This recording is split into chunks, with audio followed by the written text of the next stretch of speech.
Yeah, the Eagles are what 3-2 now. Yeah, 3-2. So above 500. But let me go through First some in the division. First in the division. That's fine. The Cowboys haven't looked too impressive the last few weeks either. But No, so we got week 1. Eagles win barely over the Redskins, 0-5, and come from behind in the second half. Oh, you mean barely? They stopped them in the second half. Sure, but you know what? The Giants stopped the Redskins in the first half and the second half. So welcome to the ChadBurn Show, brought to you by M. Chad Baldwin.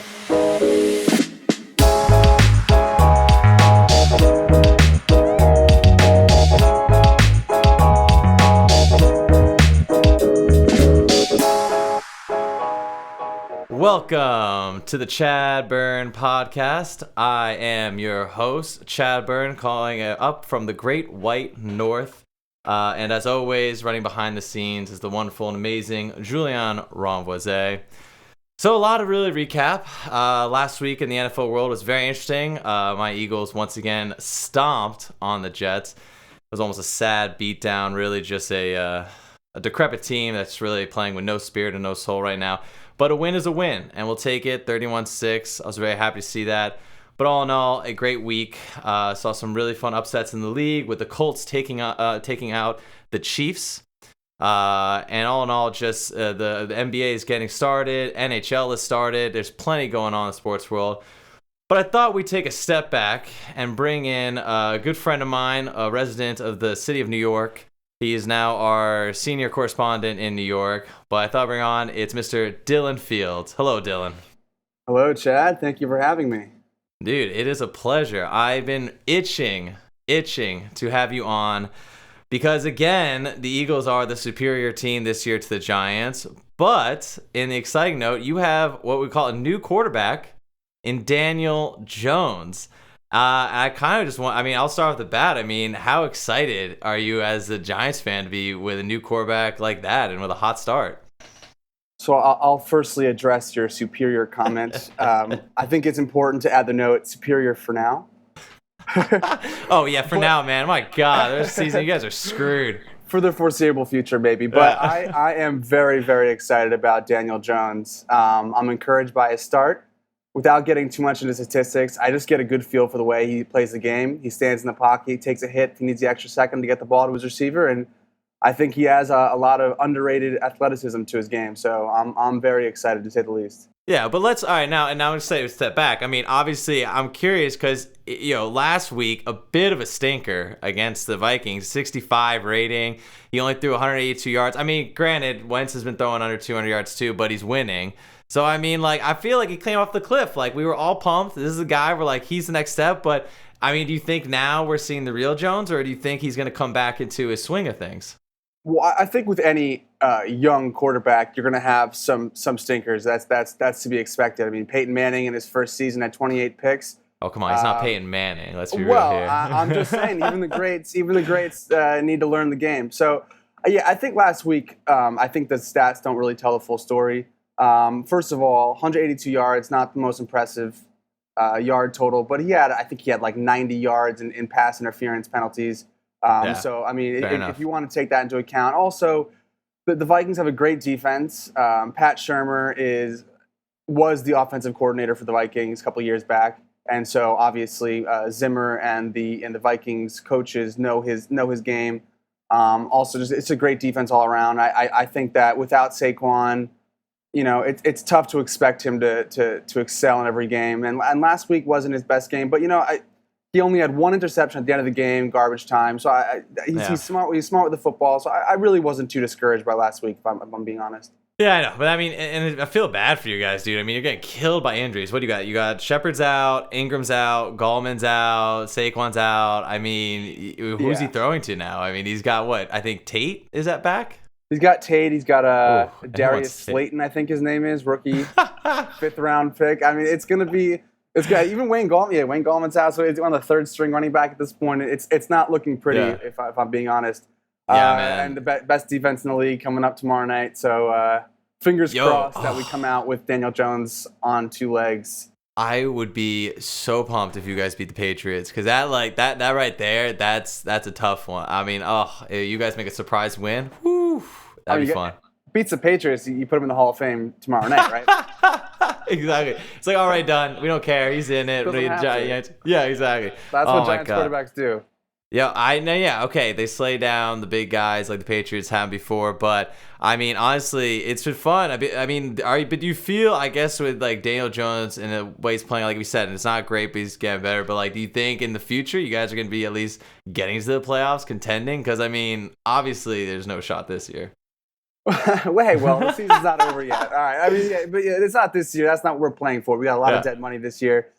I think the Giants are in pretty good shape, actually. If I'm being honest, I feel as though some of the decisions made in the past year or so have not been what I would have done if I was a GM of the Giants. Typical New York attitude.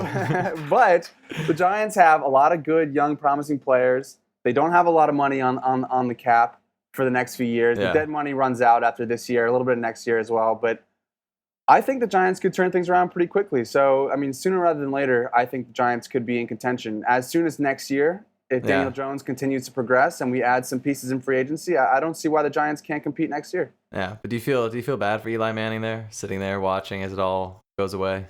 Listen, Chad, if you want me to sit on the bench and make $17 million a year, right? I won't ask for your sympathies.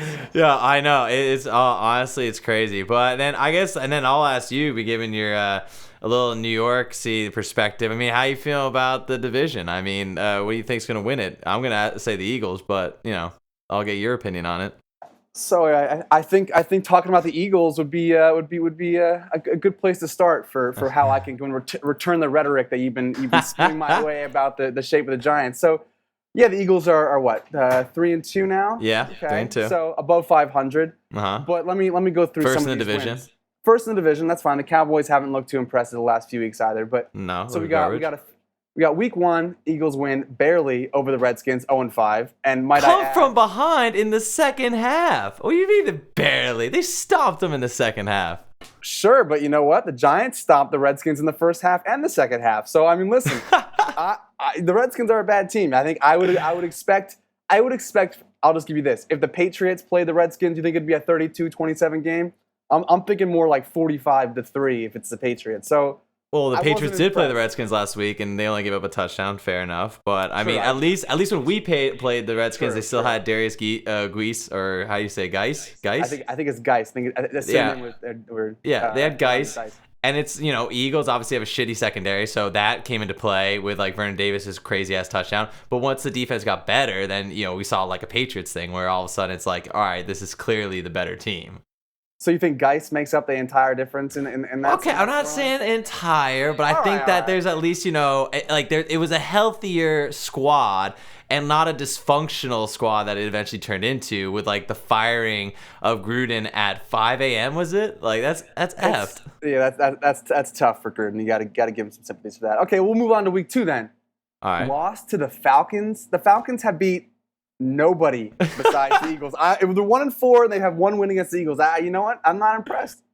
Yeah, but all right, but that game was in our hands, and it was a bad defensive on that screen because it was the zero coverage. We were blitzing with the safeties, and of course it was a good block, and Julio Jones got open on the screen. So I get it, but it was a tough game, and it was prime time. Teams show up for prime time. That's what happens. I'll give the Eagles the win over the Packers. It was in Lambeau, right? Yeah, it was in Lambeau. That's impressive. Thank you. That's the only reason why I'm not going full takedown of the Eagles right now. Is they had a good statement win over the Packers. Yeah. But I'm not giving them any credit for the Jets win. Yeah, that's come BS. on, Luke Falk is a little bit better than me at football. So Dude, I mean, honestly, yeah. And the thing that was crazy with the Eagles game is you started seeing the offense wasn't playing that well because it's kind of like where you get to that point where you're beating someone so bad you start like if you're playing a b-ball game and you're winning by so much, you start chucking half court shots just feel fuck it, why not? That's what I feel it was like to playing the Jets. Yeah, I mean it was probably like a preseason game for most of it, but yeah, I mean so listen. I think the Eagles have a good shot of winning the division. Maybe they can make noise in the playoffs. I'm not, I think Carson Wentz is a very talented quarterback, and they got a good D line, good O line. Yeah. So who knows? But I'm not. If I'm an Eagles fan right now, and you said the first 5 games of the year went like this, I'm probably not the most excited. But listen, It was shaky. I agree. It was shaky. I mean, like against the Lions, like that should have been a win. I mean, that's Right. 7. You know, that's 7 drops. I mean, in both games with the Falcons and the Lions, the game-winning touchdown was dropped and was thrown into their hands. Like it literally hit off their hands. So. Right. I see it like you know, maybe in their pieces around Wentz are together, and like I messaged someone on Instagram, like made a comment, and the guy was like, yeah, but Wentz needs to get his timing, and I'm like, I don't think it's a timing thing. I think like we just have pretty crappy wide receivers that are dropping the ball. Yeah, I don't know if there's much of an excuse for the Aguilar drops. Yeah, just getting the yips again, man. It's brutal. Well, that's kind of defines him. Yeah, but at least we can all agree that the Dallas Cowboys are not the best team, and that they had a joke of a beginning of a season. And then when they finally played good teams, they're exposed. Yeah, I mean, if Daniel Jones and the Giants started off the season playing the Dolphins and the Redskins, people would be saying, "Oh, we got a contender here." You know, yeah, right. That's just, it's the overreaction of analyzing football that you're going to see that a lot. But the Cowboys, they got to beat someone good for me to go and get, put the contenders label on them as opposed to pretender. Yeah. So then before we move on to like other topics, and I'll take this: who is your AFC team that's going to be in the Super Bowl? You think so far through the season, these 5 games so far? It's tough. So right? I think the Saints, when they get Drew Brees back, I think they have a good shot. I think they have a good defense. They got a lot of weapons on offense. Kamara, Michael. You think Thomas. They can be back in the NFC as the NFC representing in the Super Bowl? Listen, that's the thing about the NFC is it's very muddled. There's a lot of good teams, not a lot of great teams. So the AFC, you're pretty sure you got the Chiefs, the Patriots. They're going to be fighting it out in the AFC Championship game. I'm confident in that. But the NFC, I mean, who knows? That's why the Eagles could put a run together. I mean, it's not. There's no team that's far and away better than everybody else in the NFC. So that makes it exciting. It could be exactly. Be competitive the whole way. But I already said a hot take. But mine was I think 2 shows ago. I said the Chiefs will end the Patriots' run to the Super Bowl for sure. Like I'm calling it. Like Chiefs got it. It's got to happen eventually, right? Or I mean, Tom Brady looks a little old now. I mean, I can't, a little old. I feel like this happens every year, and then come playoffs time, it's same old Tom Brady, and it's game over. But that defense is so good that I honestly doesn't even matter if he's not the best anymore. Yeah. Well, I mean, going on with the Patriots, so I gotta say, I mean, what is it like? So, as personal life, your girlfriend is a Patriots fan. So, how is it having the enemy in the household? I mean, is it make it a lot very contentious during the Sundays? Here's what I always say, because as a Giants fan, I the past few years have been tough for me. I don't really have I don't have a lot to say to someone who's a Patriots fan. They win every year, so what I always say is I have no problems with the Patriots. I like the Patriots, and I say the best 2 games I ever watched in my life were Patriot games.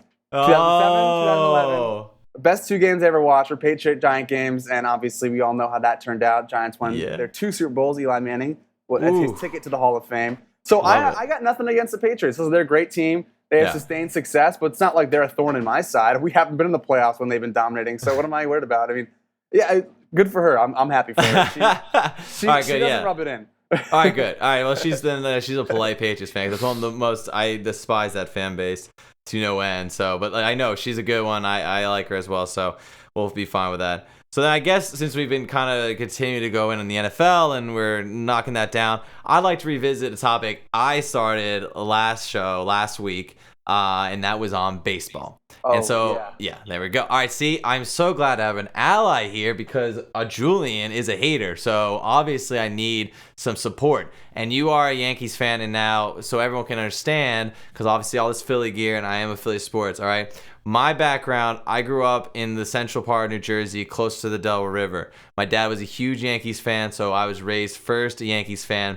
And then all the other sports, I played a lot of games in Pennsylvania. I grew attached to a lot of the Philly teams, but not the Phillies. So before I get hated on this, Yankees are my team. Dillon, they are yours as well. In the playoffs, swept the Twins. I mean, how are we feeling about the Yankees and in general, the sport of baseball? Very bad. Oh, shut up, Julian. You know what? I have one thing to say to Julian. One thing about baseball that I think is better than soccer, you can't tie in baseball. Yeah, you can't tie in baseball. You can only tie in soccer. A 0-0 baseball game.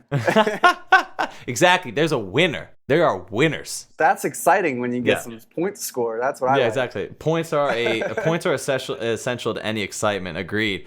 So that's the Yankees look dominating. So, the Astros are tied 2-2 with the Rays. So Yankees are just waiting and chilling until it all happens. I think this is best case scenario. I mean, obviously, sweeping the Twins was very impressive. The Twins, I think, this year set the record for most home runs in a single season.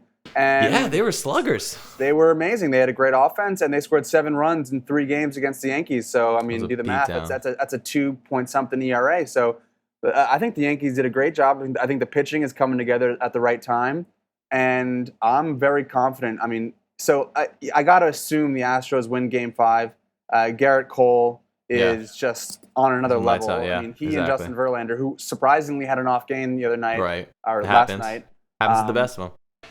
Yeah, and so I assume we're playing the Astros, but if we do, I think that it gives the Yankees a big advantage that the Astros will have had to use their 2 pitchers twice in the past week, and the Yankees will be on full rest. So I'm not even sure who's going to start Game 1. If it might be Greinke or the bottom line is if it's not Verlander and it's not Cole, that's an advantage to the Yankees. So I'm feeling good right now. And the Yankees look like they're hot at the right time. So we'll see. The only thing that at this point where they play the Astros that they don't have the home field advantage because obviously in Yankee Stadium they're gonna kill it. Like I think that in the words of Aaron Boone, they are savages in that box.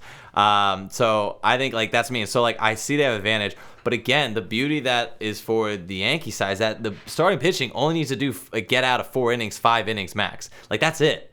And then the cleanup crew is just dominating right now. So, as much as the Astros have great starting pitching, the Yankees just need to get by a few innings, and then they're good to go. So, I see that as a huge advantage for any team we're playing against. Right, and it seems that the strategy the Yankees are going to go with in the playoffs is you get 4 quality innings out of your starters, and that means that they don't have to face the opponent's batters 3 times. And that's right. I mean, you look at the statistics. The 3rd time through the order is when teams really do damage against starting pitchers, especially Yankees. I mean, besides Paxton, who has a first inning issue. But, you got Britton, Ottaviano, Chapman, Green, Canley. Those guys love Green. Could be... Love Green. They're great. Another Chad. Exactly. Those guys are closers for most other teams. So you have 5 closers taking after the 4th inning, and that just shuts the games down. So, I mean... To me, that's equivalent to having another ace in the rotation. Yeah, and the other guy that really is made me very excited and just kind of watching is Gleyber Torres opening up this postseason. I mean, the guy is a machine. I mean, he had 4 RBIs over the last 3 games. He had 5 hits and he ran in 5 runs. I mean, the guy is just he's blossoming into the all-star we like, and he's not the only all-star on that team because you have LeMahieu, you have obviously Judge, you have Sanchez, you have all these guys that really can solidify. But I love watching Gleyber Torres play. Yeah, and the beauty of it is he's 22 years old. He's years younger than me, which makes me feel old. But Gleyber Torres, he's going to be around for the next decade, and in his prime for the next decade. So that's 2030. You'll be saying Gleyber Torres' name in the playoffs. So I mean, he's incredible. I mean, he's on the path to the Hall of Fame if he continues this trajectory, and he's just there's not enough words you can say to describe him. He's one of the best players in the league already. Dude, I 100% agree. It's really awesome. So I guess I'll say, because Yankees, we are obviously confident for. I think they do make it to the World Series. And I think it's a competitive one. I think it's against the Dodgers, and it'll be a good one. But I mean, so to the haters, the people that say baseball's too slow, baseball's a boring sport. I mean, what is your response to that? So I find that to be puzzling. I mean, baseball. Listen, if you're watching a football game, people love to see the big hits, to see the raw athleticism of these guys. That's fun to watch. But I think that baseball is an acquired taste in the sense that it's almost like a chess match that's being played out in the field, because you can't just look at it and say, okay, he hits the ball out of the park. That's not what you're watching the game for. You're watching the game to see how the game is played, in the sense that the managers are making decisions. Mm-hmm. You're going to put a certain reliever who pitches righty or lefty versus a batter who hitting righty or lefty. I mean, these matchups, it takes a lot of a mind game almost when you're playing baseball, which I think is the most interesting part. And also, what's also really cool about baseball is that you have a huge sample size, so it's 162 games, and I think that more so than in any other sport, your statistics really tell the full story because Right, you have yeah. such a large sample size. So first, I mean, I'm a statistical person. I like statistics. I find it I love just like reading about baseball players, seeing their stats every given year. I think it's great. I love baseball. Right. That's me, 100%. And like I said, I think for me, it's always the anticipation of sitting on the edge of your seat because at any point, something crazy can happen. I think, any pitch, there could be a hit, there could be a big defensive play. Like, that's what gets me really into it. And I think I told John, I think there's also the fun family aspect of baseball where, because it's a long-ass game, you can sit around, have a couple beers, talk to people, and really chill. Going to a baseball game is the best. Exactly. I am a bigger football fan than I am a baseball fan, Right, but there is no question. Going to a football game sucks. You can't see anything. No, You're a I mile know. away, Ugh. and it's a game of inches, so you don't have no idea if you got the first down or if you got 10 yards. But going to a baseball game is the absolute best. You're relaxing. You're talking. You have like 10 seconds between each pitch, so you can actually like discuss things. Yeah. It's great. I mean, you have a couple beers. It's the best. And getting up to get drinks and food, like you don't have to worry about like actually missing anything. It's so nice. Like there's like that's the point. It's slow, but like it's fun for that reason. Like it's crazy. I think baseball's great. No, I know. It's honestly a great sport. I love it. So that's I'm glad to have an ally in the baseball realm. It's something that makes me feel good at least and going forward. So, I feel like having you on has been great fun so far. We're hitting on obviously football, and we can go more into that in a bit. But the football, baseball, I figured I'd throw a few rapid fire questions at you to make it a little fun, do a little side stuff, and lighten up, and then go on the bar questions as we talk about. Like I said, I want the show to be kind of like the questions you say any day. So, what I think I'll start off is, all right, so we'll ask you a question. It's going to be kind of like, would you rather, or kind of like two options. We'll kind of do short, quick answers, back and forth. But I'll want to see where your head's at for some of these. All right? Are you ready? Let's do it. All right. So obviously, first question out the bat is NFL related. My question is, would you rather be a fan of the Dolphins or the Redskins? Oh, give me the Dolphins all day. What? Tank for Tua. Listen. Tank for Tua. You gotta have direction, all right? That's the most important part. It's a rough year for the Dolphins. Would I want to watch Dolphins games this year? Hell no. Yeah. It's terrible. But the Dolphins have an insane amount of draft picks the next couple of years. Yeah, they do. They have the chance to go and acquire talent, to put a team together. Who knows if they'll execute? The Browns have been doing that for years, trying to stockpile players, and it hasn't worked. But what do the Redskins have? They got old players. They got expiring and the worst owner in the league. Yeah, he's terrible. They're going to be paying Alex Smith for the next 3 years. It's crazy. It's a mess. It's a mess. I do not want to be a Redskins fan right now, and I feel bad for our fantasy football colleagues who are Redskins fans who are struggling through that experience. Well, they're struggling both on and off the fantasy football field, so we don't have to mention by name, but it's been brutal for them. I think I go Dolphins because and this is my reason. Is because if you're going to games, at least you're in Miami. So, that's also nice. That's it. If you got to be in one city, I guess cheer for Dolphins. I don't know. But, yeah, it is brutal for those people. But at least the Dolphins are looking at just tanking. And you know what? Sometimes you just got to trust the process. Knowing from Philly, trust the process. Trust the process. All right, question number 2. Is Baker Mayfield overrated? Hell yes, he's overrated. Right? Yeah. Thank you. Yeah. I have some personal beef. No, not personal for me. Personal as a Giants fan beef with Baker Mayfield. This guy, he goes in a GQ article interview saying that the Giants just forgot that you have to win games and why are you taking Daniel Jones at 6? This guy has 1 year in the league where he does okay. He has a pretty good year. And all of a sudden he thinks he's the next Tom Brady, talking smack about other teams' draft choices. And look at him. He's looked terrible this year. He has a great supporting cast. He has Odell Beckham, ex-Giant. You can't do anything with him. This guy needs to go and have a reality check, and I think he's getting that. 100%. I'm also going to back that and say he's overrated because, like you said, when you have OBJ, Jarvis Landry, and Nick Chubb on your team, and you can't do anything of that, and all you're doing is throwing turnovers, he has had an interception in every single game. And he's only scored at least one passing touchdown in every single game so far. Did you see what his rating was last game against the 49ers on Monday night? All I know is that he had negative fantasy points, and that's really hard to do. Yeah, he had a quarterback rating of 13.4. Terrible. I've never seen that. That's absolutely insane. Yeah. Oh, yeah. He was miserable. And the Niners, it's not the Legion of Boom over there. Come on. You think you get at least a couple touchdowns. Instead, you got another. I thought it was gonna be at least a close one with with the Browns peeling off by just a bit, which is why I had to pick. But no, they clearly can't do anything. They can't throw the ball. It's an absolute mess in the Browns. And again, I feel so bad for Browns fans because they put up with this crap every year. Yeah, they've been also saying trust the process, and it's not really working out for them. So no, it's so bad. Oh my god. All right, so with that, question 3, and this is a one for a fellow person that lived in Canada for a while. This is not sports related. Tim Hortons or Dunkin' Donuts? It's not really that close to me, man. Dunkin' Donuts all Dunkin' the way. all the way? Oh, man, I don't know. And I think Tim Hortons is the one. That's because the donuts themselves Yeah. are actually good. Tim Hortons donuts look like they taste like they've been stored away in the storage unit for the last week. So yeah, the give donuts me Dunkin' donuts pull it. Yeah, the donuts are what get them over the finish line. I mean, the thing is, like, I still think the coffee is a little better at Tim Hortons. I think All both right. aren't great, but like I would probably won't argue with that. Yeah, Tim Hortons. All right, this is a fun one and something I'll probably get hate for after this. Would you rather watch a MLS game or an NHL game? Oof. Yeah, this is not my area of expertise. Exactly. Here, so. I gotta say, playoff hockey is very, very exciting. So Right. I would give me. An I'm not NHL saying game. playoff. No playoff. This is regular season games. I'm just MLS saying, or NHL. in the past, I've enjoyed playoff hockey. So if I had to sit down in front of one of them, even if it's not the playoffs, I'll sit down in front of an NHL game. Shout out to my guy Alex Gunther, who's introduced me to the NHL, and I think it's fun to watch. I'm not really invested in the Rangers or any team, to be honest, but I think the NHL is fun to watch. Fine, yeah, I'll probably back you on that one too, because MLS is just, unfortunately, the talent's just not there. It's not there. That's absolutely true.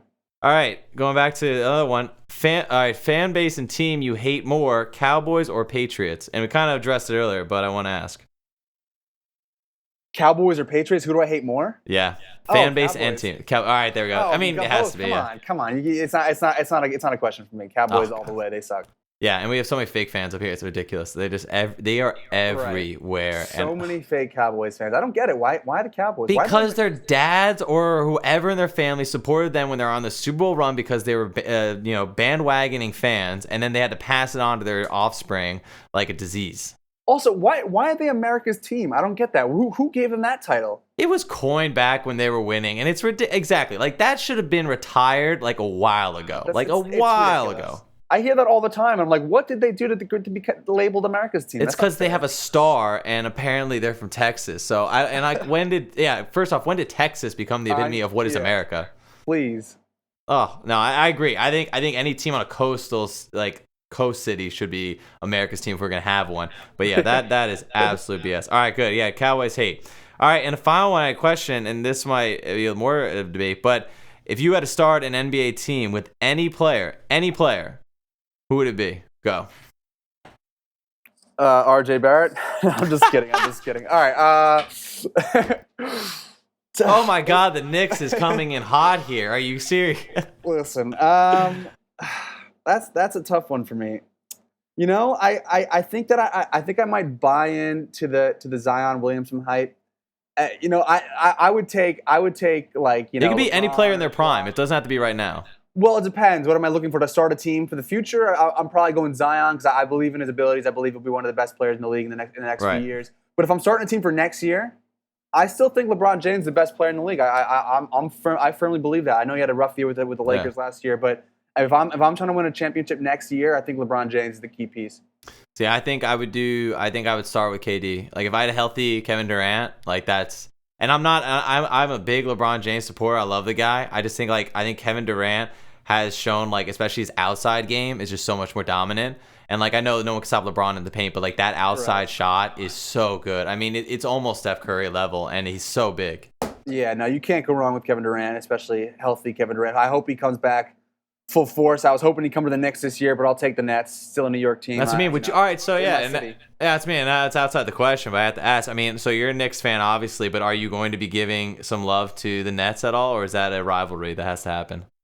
I mean, it depends what you mean by love. I mean, I will support. It's not like I know for a lot of Met fans, they hate the Yankees. They're it's like their second least favorite team behind whatever their biggest rival is.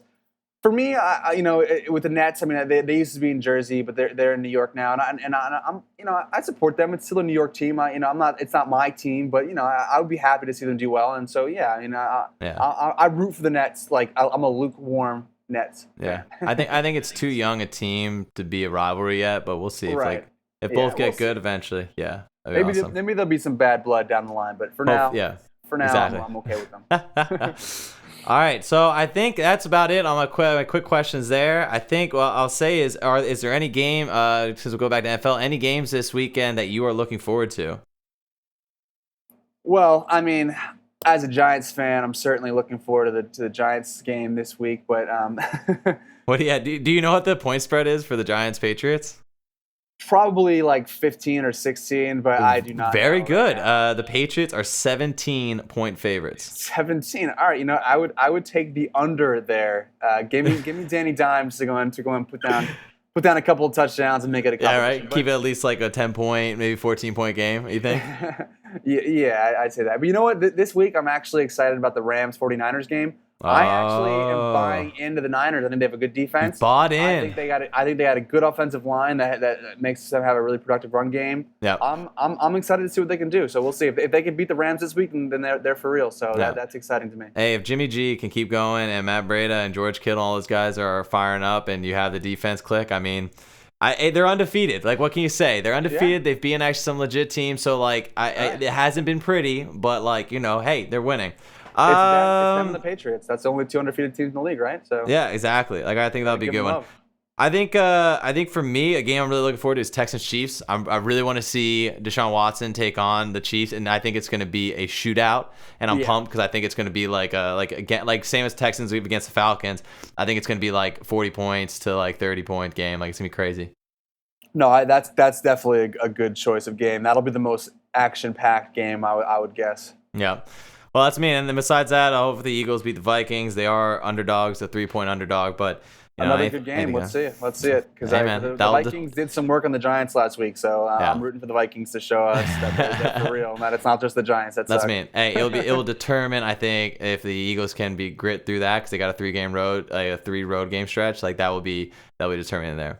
Yep. Yep. All right, man. Well, I want to say thank you so much for coming on as our first guest on the ChadBurn Show. I think it's fun to have, obviously, friends come on. Like I said, I want this just to be a conversation amongst friends for sports. So I really appreciate it, and giving us some of your New York insight.